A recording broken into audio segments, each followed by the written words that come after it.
Hello everybody, I am Samuel15 the Dragon Tamer here, or Samuel15 for short. And welcome to Expanded Format Friday. Expanded Format Monday. Sorry, my bad, I got the days mixed up there. And where each and every single Monday we take a look at an interesting deck in the Expanded Format and play a game or two with it. And today we have a deck that I already touched on like a month or so before, and that is Klinklang. And why am I showing you guys if I already showed it before? Because I feel like it's my channel, and I get to put whatever I want it as I see fit. And I feel like playing this deck again, because I really need an excuse to play this deck other than like expanded tournaments. Like I really, really enjoy this deck. Is it good? I don't think you should play it like I don't know in the best 2 out of 3 format because, well, this deck is really, really long. I mean, it takes a while for it to get set up. And if you're lucky, you can get like Klinklang set up turn 2. You know, turn 3, you'd be really lucky to get turn 2. You'd be fortunate to get turn 3. Turn 4, I think, is standard, honestly. But yeah, this deck is fairly slow. I think it's pretty much only good in a best of 1 format. I mean, there's of course advantage to being in a best of 3 format because you're less prone to getting pretty much obliterated immediately. But I think the best of 1 format very much so is better because, well, you really don't have to worry too much about a game going to a tie. If like you're in top 8 and you're playing this, if you're like it's just a straight top 8, you know, and you're playing this deck in the best 2 out of 3, it's like 75 minutes or something like that, or 60 or 75 minutes, and then I feel like you can take full advantage of this deck and play this deck in that. You know, if it's like gonna be 75 minutes, I definitely think you should give it a shot. If it's just 50 minutes, though, you definitely won't be able to finish 2, let alone 3 games. 3 good games, might I add. Because this deck will pretty much always tie. Because if this deck's gonna win, it's gonna take a while. You're not gonna win any shorter than 3 turns, and that's if like your opponent gets nothing. Usually by your 3rd turn, your opponent is able to pretty much win. Not pretty much win, but like it has enough where they're not going to get donked. Usually, not always, but you know. But I really haven't changed it much, except I took out a Tropical Beach for a Steel Shelter. And I don't know if you should be playing Beach at all. I personally think you should, especially in the expand format, because there's a lot of stuff that poisons you in the expanded format. Excelgor is huge in the expanded format, and I've noticed. And that's what Steel Shelter is really for, Excelgor, and other stuff that does that, and Gengar as well. This deck does not do too well with decks that like to deck and cover. We do have ways, we do have Registeel, if your opponent's being a turd and keep hiding behind their Robosubs, and you can just knock out 3 Robosubs in 1 turn if you need to. You can go, ha, take that. And that's why we play Registeel. Well, we play Registeel also for Protect Charge to be annoying. You're not always going to be able to do it, but like sticking a Muscle Band on and using Protect Charge for 100 and then reducing it by at least 20. If you have like all 4 of these shield energy on it, you're reducing by 60. And yeah. Of course, you already have a Klinklang out, so you don't necessarily need shield energy, but I just think it's a nice thing for like stuff like Dolphin and Excelgor and Pyro. With shield energy and playing 1 Cobalion actually does help a bit.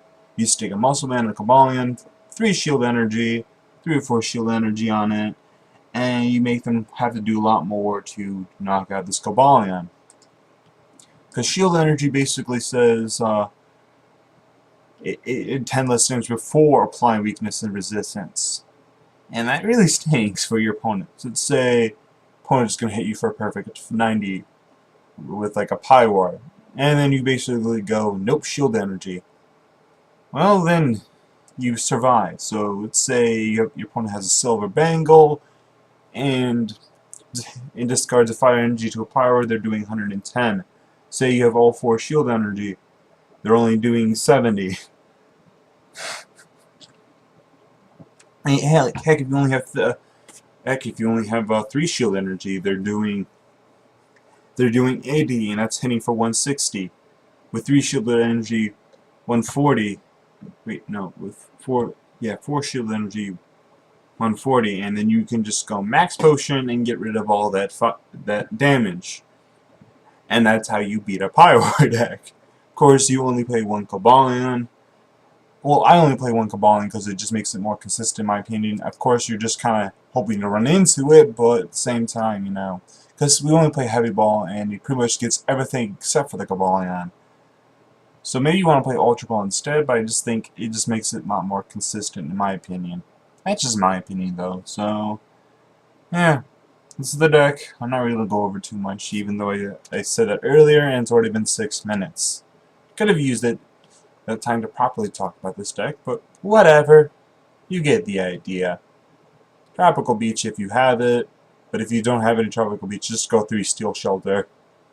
And actually, go to Steel Shelter, and like maybe put another supporter or 2 in the deck, if you can find room. This is just mindless, so you don't have to actually use it. Alright, apparently I have friends. That's surprising. Let's see, expanded. Yeah, I really like this deck. I have very few losses with the deck too. I just want to point that out. If you're ever gonna lose to this deck, well, the only times I ever really lost to is just kind of just rolled over because I was not able to draw anything, or Toad just kind of weared me down. Like I was never able to get enough energy in play because of hammers. And that's the only problem with Toad. It's like they can't hit their hammers. You're okay. But if they keep getting rid of your energy, then you're in trouble. You really are. Like, because without energy, you can't really attack. You don't really have any way to accelerate. Of course, I've seen some people trying to play like a Bronzong or 2 in the deck, like a 1-1 line where they have 2-2 lines, so you can accelerate a little bit there. And it's not a terrible idea, honestly, but nah. And it seems to be we were playing a Hydreigon deck. It seems.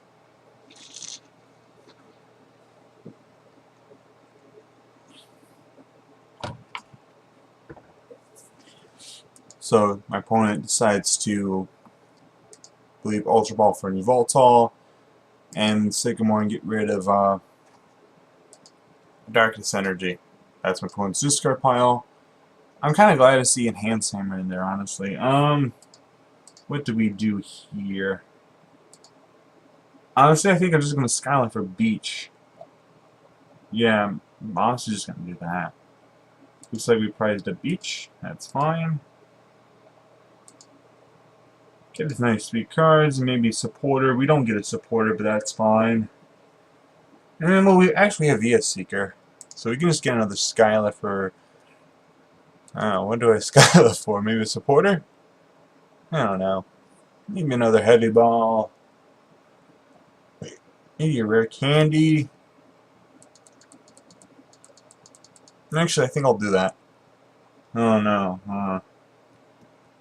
Could do that, but then I would just be... I won't have another... Alright, what I'm gonna do here... This is way... Okay, I have Rare Candy. That's great. Alright, we have my Klinklang.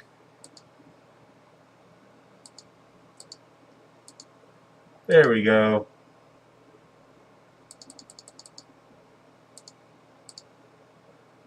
And we're going to, of course, Skyla, be a Seeker for Skyla, and use that Skyla for a Heavy Ball, and get another Klink in play.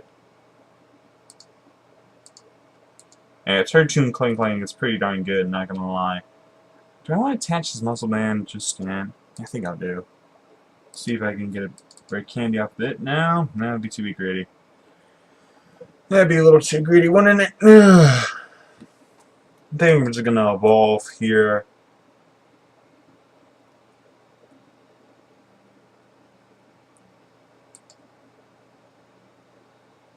I do have the Klink in play. Opponent's going to end me. I'm fine with that.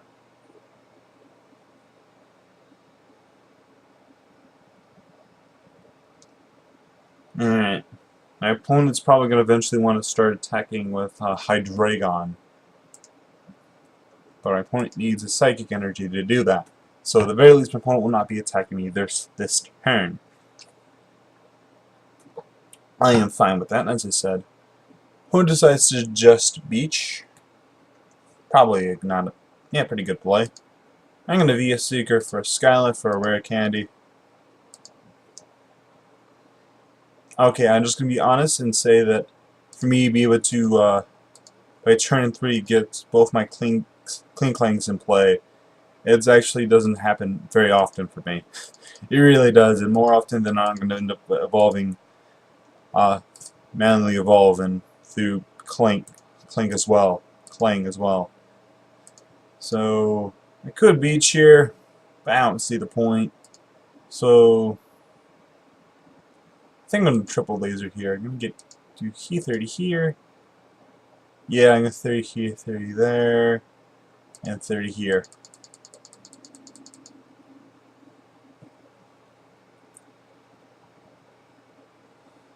So, of course, my opponent has 2 Enhance Hammer. I've been seeing a lot of Hydreigon decks play 2 Enhance Hammer. I don't understand why Hydreigon decks play Enhance Hammer.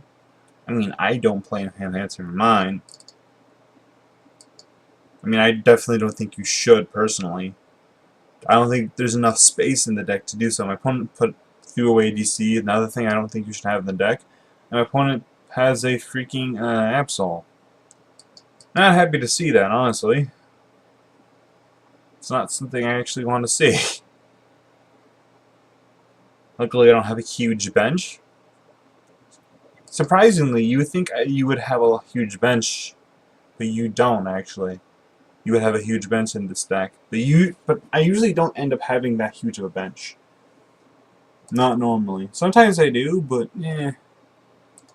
Oh, great. Of course I have to draw into my other muscle band right when I have a freaking Sycamore in hand. Not Sycamore, but Juniper. Smack Explosion that away. Muscle band here.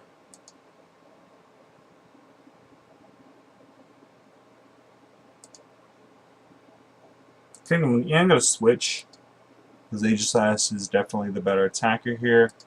May want to run a lower count of Registeel and just play... Oh, my opponent just gives up. Wow. I'm not used to you just going, yeah, I get it. You just win because I can't attack you. And my opponent realizes Absol was going to go down there, and probably my opponent does not play any Rainbow Energy, which I think is a mistake on his part. But, oh well. So yeah, I beat a Hydreigon deck. Normally, your opponent does not give up that quickly online. I think in real life, your opponent will probably want to give up much quicker, especially if it's the best 2 out of 3. But sometimes they might want to play out just for the tie, you know? I've yet to play this deck in real life, but I really do. It's a lot of fun online, and I more often not, as you see, win, especially if I have a really good start. Like, if you have a really good start, it's kind of impossible for your opponent to legitimately win. I mean, seriously, like, I randomly face a Seismitoad player, a Slurpuff Seismitoad player, and actually went to a freaking draw. Because, like, I had both of my Actually, he ended up winning simply because I just kept... he poisoning me to death. That's all that happened. He just kept lasering me to death. Like, he was really close, though. I mean, that's the problem with only playing one Steel Shelter. It makes it easy to counter, but it was very much so fun. Very much fun. So, but like, that's part of the only... That's the only real way your opponent can actually beat you. It's, for me, it seems... beat this deck. If, like, your opponent has either a lot of non-EX attackers or just... you know, a lot of fire attackers, or just ways to counter it. This deck also gets hurt really badly by Garbodor. I just want to point that out there. Garbodor destroys this deck. Like, Shield Energy helps, but like, if you can't move around your energy and they can attack you, this deck is very underwhelming. So, if you see Garbodor Toad, I think you should just go, well, I'm going to try to stall for a time. Because that's the only way you can, you know, survive that matchup. But I'm just rambling here. I'm Samuel15 the Dragon Tamer here. Hope you guys enjoyed today's video, even if it was a bit short and kind of boring. And please like, subscribe, all that silly stuff, and I'll see you guys next time.